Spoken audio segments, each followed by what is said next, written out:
Hello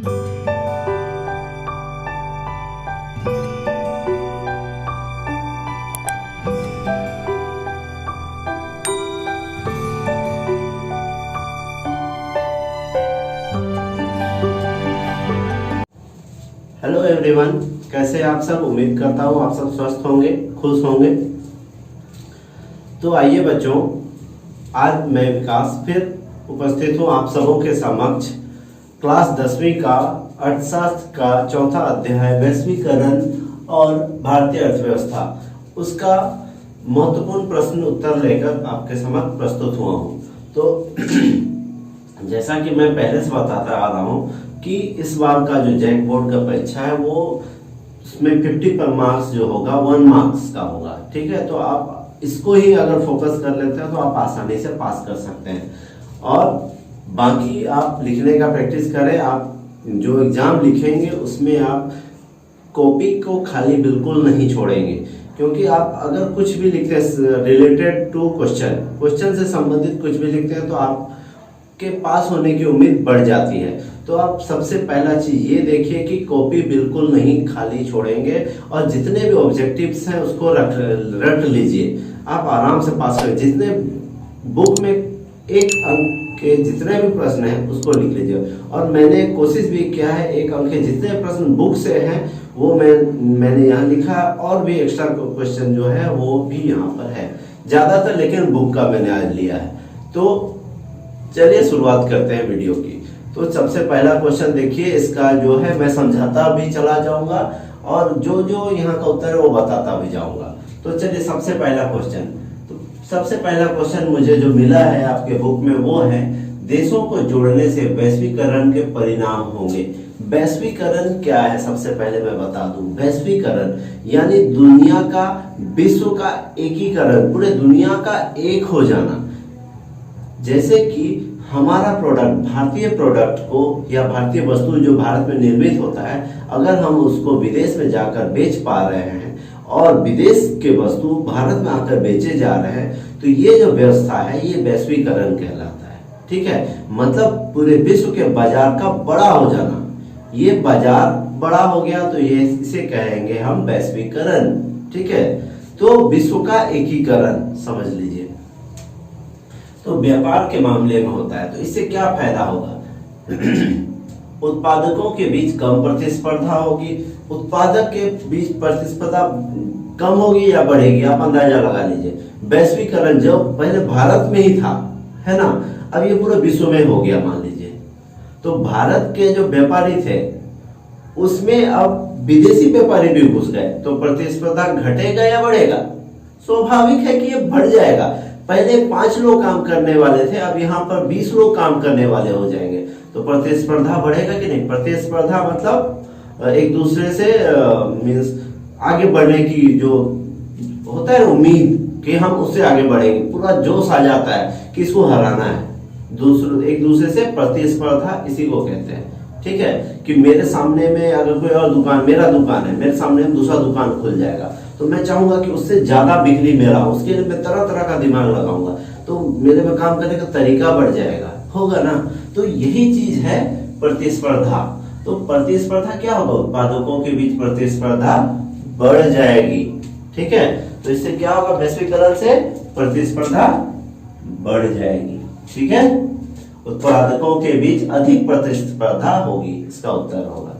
दूसरा question, वैश्वीकरण के विगत 2 दशकों में द्रुत आवागमन देखा गया है। वैश्वीकरण से क्या हुआ, विगत 2 दशकों में, मतलब वैश्वीकरण कब हुआ है आप जानते हैं एग्जैक्ट डेट। ये हुआ था 1991 से ये ज्यादा बढ़ गया। पहले भी होता था लेकिन व्यापार अवरोधक बहुत ज्यादा होता था। व्यापार अवरोधक क्या है थोड़ा सा बता दूं। व्यापार अवरोधक कहने का मतलब ये है कि पहले देखे होंगे जब कुछ भी विदेशी सामान आता था तो उसमें बहुत ज्यादा टैक्स लगा दिया जाता था ताकि घरेलू व्यापार को नुकसान ना हो। टैक्स लगा दिया जाता था, जैसे कि ये मेरे घर का दरवाजा है यहाँ, तो यहाँ पर कोई भी विदेशी सामान घुसेगा इंडिया का बॉर्डर में तो यहाँ पर उसको टैक्स देना होता था और टैक्स देता था, उसके बाद यहाँ सामान भारत के अंदर घुसेगा। तो टैक्स देने के कारण होता है जो सामान अगर विदेशी कंपनी आ रहा है अपना सामान सस्ता में लेके आ रहा है तो यहाँ पर टैक्स लगा दिया जाएगा, तो वो उसका सामान भी भारतीय सामान के लेवल में आ जाएगा, वो बहुत सस्ता में नहीं बेच पाएगा। और भारतीय सामान भी जब जाए निर्यात तो उसमें कुछ व्यापार अवरोधक या छूट दिया जाता था कि आप विदेश में जाकर अपना सामान बेचें। तो जो रास्ते में दो देश के बॉर्डर में कुछ व्यापार अवरोधक लगा दिया जाता है ताकि घरेलू व्यापार को भी बचाया जा सके। तो ये जो होता है आयात कर या फिर निर्यात कर, ये जो लगाया जाता है बीच में, इसे ही व्यापार अवरोधक कहा जाता है या प्रशुल्क कोटा इसी को कहा जाता है। ठीक है, तो वैश्वीकरण के विगत 2 दशकों में द्रुत आवागमन देखा गया। वैश्वीकरण के कारण क्या हुआ है, 1991 में जब वैश्वीकरण आया उसके बाद क्या हुआ है, उसमें द्रुत आवागमन बहुत ज्यादा मात्रा में क्या हुआ है, देशों के बीच वस्तुओं सेवाओं और लोगों का आदान प्रदान हुआ है, देशों के बीच वस्तुओं सेवाओं और निवेश का आदान प्रदान हुआ है, देशों के बीच वस्तुओं निवेशों और लोगों का आदान प्रदान हुआ। इस प्रश्न के उत्तर में मुझे 2-3 जगह अलग अलग उत्तर देखने को मिले। ठीक है, लेकिन मैं पुस्तक के अनुसार बताऊं, आपके बुक के अनुसार बताऊं कि इसका उत्तर ये होना चाहिए। ये इसको मैं दिखा भी देना चाहूंगा ताकि आप लोग भी कंफ्यूज ना हो, क्योंकि यहाँ बहुत सारा उत्तर मैंने पाया है। ठीक है, तो यहाँ पर देखिए आप इस पेज नंबर 62 में, पेज नंबर 62 जो है आपका ये बुक, यहाँ पर आप देखिए यहाँ लिखा गया है विभिन्न देशों के बीच अधिक से अधिक वस्तुओं और सेवाओं, निवेश और प्रौद्योगिकी का आदान प्रदान हो रहा है। ठीक है, तो यहाँ साफ साफ नजर आ रहा है कि ये उत्तर है। ठीक है, तो आपको तरह तरह का उत्तर जहां तहां मिलेगा अलग अलग, लेकिन ये उत्तर होना चाहिए। आप बुक में भी देख सकते हैं। ठीक है, और हम कोशिश करेंगे कि बुक के अनुसार ही चले। ठीक है, तो कंफ्यूजन ना हो। ठीक है, अब आगे देखते हैं। विश्व के देशों में बहुराष्ट्रीय कंपनियों द्वारा निवेश का सबसे अधिक सामान्य मार्ग है। इसमें क्या क्वेश्चन पूछ रहा है कि बहुराष्ट्रीय कंपनी कौन सा होता है, जो कंपनी एक देश के अलावा कई अन्य देशों में भी व्यापार कर रहा होता है, उसको बहुराष्ट्रीय कंपनी कहा जाता है, या इंग्लिश में कहें मल्टीनेशनल कंपनी, और उसको शॉर्टकट में एमएनसी कहा जाता है। एमएनसी, ठीक है, एमएनसी मल्टीनेशनल कंपनी या बहुराष्ट्रीय कंपनी।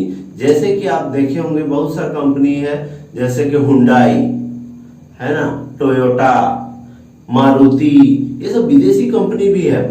विदेशी कंपनी भारत के साथ मिल, मारुति जो है, मारुति सुजुकी जापानीज कंपनी है, मारुति इंडियन है, तो इसके साथ टाई अप कर लेता है। ठीक है, अब पहले भी था हीरो होंडा, पहले था, अभी तो हीरो मोटोकॉर्प हो गया, पूरा इंडियन हो गया।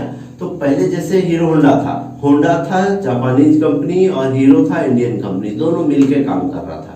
इसी तरह अभी बहुत सारा कंपनी है जो मिलके काम करता है, जैसे इंश्योरेंस में ले लीजिए टाटा AIG, ठीक है, और भी HDFC अर्गो, ये सब बहुत सारा कंपनी आप देखेंगे होंगे जिसमें कुछ विदेशी कंपनी भी है और कुछ भारतीय कंपनी, दोनों मिलके काम करता है। तो जब विदेशी कंपनी भारत आता है तो निवेश का सबसे आसान मार्ग क्या है कि भारतीय लोगों को, भारतीय क्या मतलब उस देश, जिस देश में काम करना है वहां के लोग को अपने साथ मिला लीजिए, यानी साझेदारी कर लीजिए। तो सबसे अच्छा उत्तर क्या होगा इसका, स्थानीय कंपनियों से साझेदारी करना। ठीक है, उम्मीद करता हूं आपको समझ में आ रहा होगा। अगर नहीं समझ में आया तो मैसेज करके मुझे पूछ सकते हैं, कमेंट सेक्शन में मैसेज कीजिए, मैं जवाब दूंगा। ठीक है, तो सबसे आसान चीज है स्थानीय कंपनियों से साझेदारी कर लेना।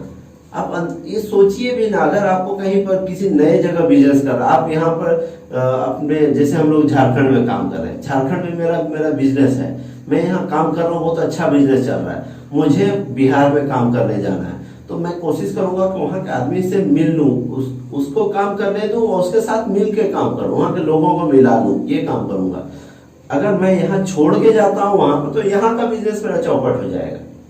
तो वो काम बिजनेसमैन नहीं करते हैं, वो साझेदारी का काम करते हैं। आप बहुत सा बिजनेस में देख लीजिए जो बहुत सारी जगहों में होता है, वो यहाँ एक जगह काम कर रहा होता है और दूसरे लोगों के साथ मिल जाता है, यानी साझेदारी करता है। तो इसलिए इसका उत्तर ये होगा। अगला क्वेश्चन है, वैश्वीकरण ने जीवन स्तर के सुधार में सहायता पहुंचाई है।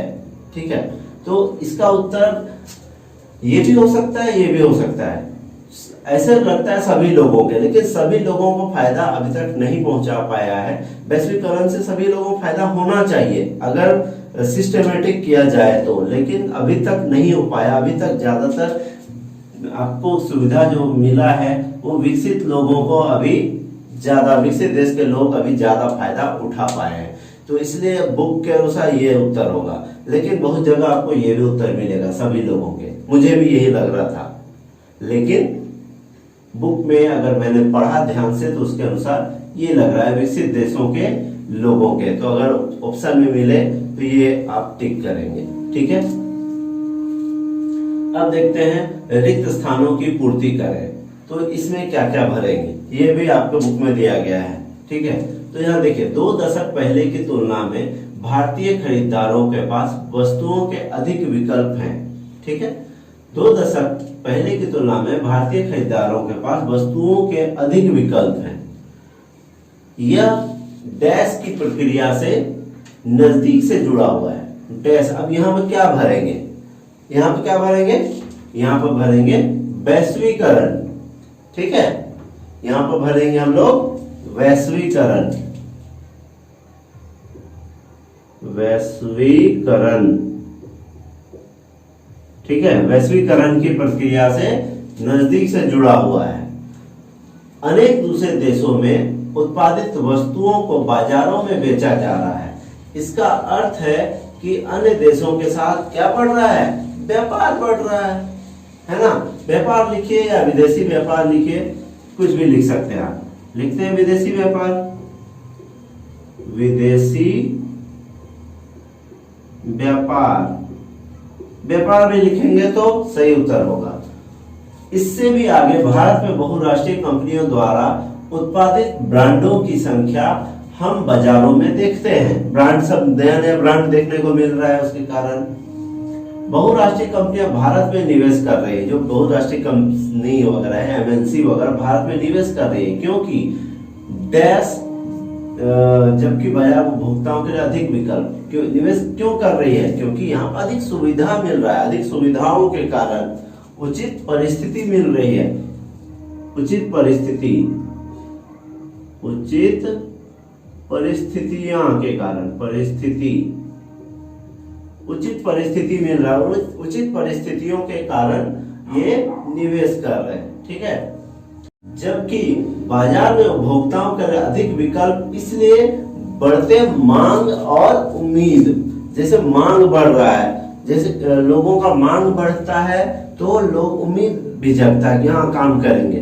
ठीक है, जैसे मैं अपना सामान, मैं झारखंड में काम कर रहा हूँ और मैंने बिहार में हल्का इन्वेस्ट किया, वहां पे मेरा मांग, जो वस्तु है उसका मांग बढ़ गया। जैसे मेरा साबुन बनाने का कंपनी है, झारखंड में साबुन बन रहा है, मेरा बहुत अच्छा बिजनेस चलने लगा। बिहार में मैंने बेचना शुरू किया, वहां पर भी डिमांड बढ़ गया कि ये साबुन अच्छा है, वहां पे लोग मांगने लगे, मेरा उम्मीद बढ़ गया वहां पर अच्छा कमाई होगा, मैं जाऊंगा वहां पर और इन्वेस्ट करूंगा। या फिर भारत बहुराष्ट्रीय कंपनी की बात करें, जैसे मारुति का, सुजुकी की बात कर रहा हूँ, वहां पर इन्वेस्ट किया इंडिया में मारुति का डिमांड देखते दिन ब दिन बढ़ते जा रहा है, तो वहाँ सुजुकी कंपनी कोशिश करता है कि इंडिया में ये माल ज्यादा से ज्यादा बने, इसलिए ज्यादा से ज्यादा डिमांड होता है। उसको उम्मीद होता है कि यहाँ पर ये मेरा प्रोडक्ट का सेलिंग बढ़ेगा, तो वही मांग और उम्मीद यहाँ पर होगा।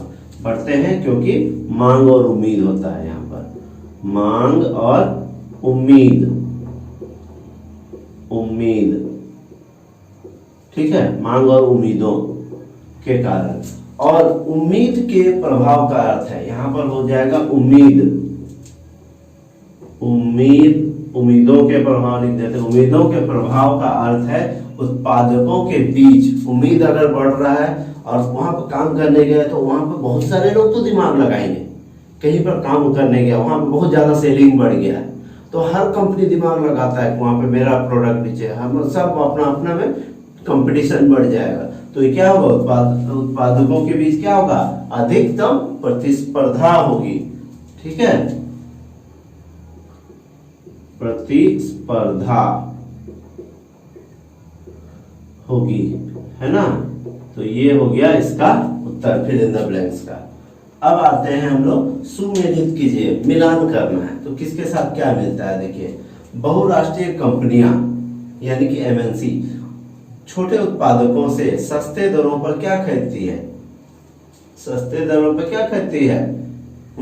यहां पर होगा उसका उत्तर ब नंबर, यानी कि कपड़े, जूते, चप्पल, खेल के सामान, ये वाला हो जाएगा, ठीक है। ब नंबर, बहुराष्ट्रीय कंपनी छोटे उत्पादकों से क्या है, ये सब खरीदती है। आप देखे होंगे, अगर आप दिल्ली जाएंगे, वो बहुत सा कंपनी है, और बड़ा बड़ा कंपनी सब क्या करता है, छोटा मोटा उत्पाद को टेंडर दे देता है, इतना काम करो, उसमें अपना ब्रांडिंग कर करके बेचता है, ठीक है। आप देखे होंगे बहुत जगह ऐसा होता है। तो ये है, छोटे उत्पादकों के से खरीदता है और अपना ब्रांडिंग, जो अच्छा प्रोडक्ट है उसको ब्रांडिंग कर लेता है। आयात पर कर और कोटा का उपयोग, व्यापार नियमन, ये क्या है, आयात पर कर अभी मैंने बताया था तभी। तो आयात पर कर और कोटा का उपयोग क्या होता है, ये होता है व्यापार अवरोधक, यानी कि ये वाला उत्तर होगा इसका, व्यापार अवरोधक। विदेशों में निवेश करने वाली कंपनियां, विदेश में जो निवेश करती है वो क्या करती है, जैसे कि वो कंपनी कौन कौन है, जैसे उसको एमएनसी बोला जाता है। तो कंपनी कौन कौन सा हो गया, यहाँ पर हो गया कौन सा कंपनी, टाटा मोटर्स विदेश में भी निवेश कर रहा है, इन्फोसिस, रेनबैक्सी ये दवाई की कंपनी है, ये सॉफ्टवेयर की कंपनी, और टाटा मोटर्स जानते हैं झारखंड में ही है, तो ये विदेशों में भी निवेश करती है। तो ये हो गया इसका उत्तर, ये हो गया, ठीक है। आईटी ने सेवाओं के उत्पादन के प्रसार में सहायता की है। तो आईटी, इंफॉर्मेशन टेक्नोलॉजी, सेवा के उत्पादन प्रसार में मदद की है वो। तो ये उसका उत्तर होगा कॉल सेंटर। क्यों, क्योंकि कॉल सेंटर जानते हैं, कॉल सेंटर क्या होता है, जब देखे होंगे आपको फोन करने में, आप लोग बहुत लोग फोन रखे, फोन में कुछ समस्या होता है तो डायरेक्ट कॉल सेंटर में फोन लगाते हैं, नहीं मेरे फोन में ये समस्या हो गया, मेरा फोन ठीक से नहीं चल रहा है, मेरे फोन में नेटवर्क नहीं है, किसको फोन करते हैं, कॉल सेंटर को। और कॉल सेंटर ही पूरे जितने कस्टमर को अपना मैनेज करता है, ठीक है। तो सहायता कौन करता है, कॉल सेंटर करता है, इसका उत्तर होगा ये वाला, ठीक है। और लास्ट बच गया, अनेक बहुराष्ट्रीय कंपनियों ने उत्पादन करने के लिए निवेश किया है।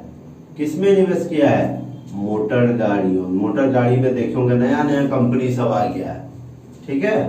तो ये हो गया इसका उत्तर। तो उम्मीद करता हूँ आपको बिल्कुल समझ में आया होगा। अगर नहीं समझ में आता है तो आप फिर से मुझे पूछ सकते हैं, कमेंट सेक्शन में जाकर मैसेज कीजिए, और मैं कोशिश करूंगा नेक्स्ट बार नया और क्वेश्चन लेकर आऊं, और इसके अलावा कुछ कुछ लिखित क्वेश्चन में देने की कोशिश करूंगा, उसको समझाने की भी कोशिश करूंगा। तो अगर वीडियो पसंद आता है तो लाइक करना ना भूलें, शेयर भी करें, ताकि सब तक ये क्वेश्चन पहुंच पाए, सबकी मदद हो पाए, और चैनल को सब्सक्राइब कर लें ताकि आपको मेरे जितने भी वीडियोज हैं वो आप आ जाएं। नेक्स्ट वीडियो में जब तक डालता हूं तब तक आप लोग पढ़ते रहें, खुद से प्रयास करते रहें। धन्यवाद।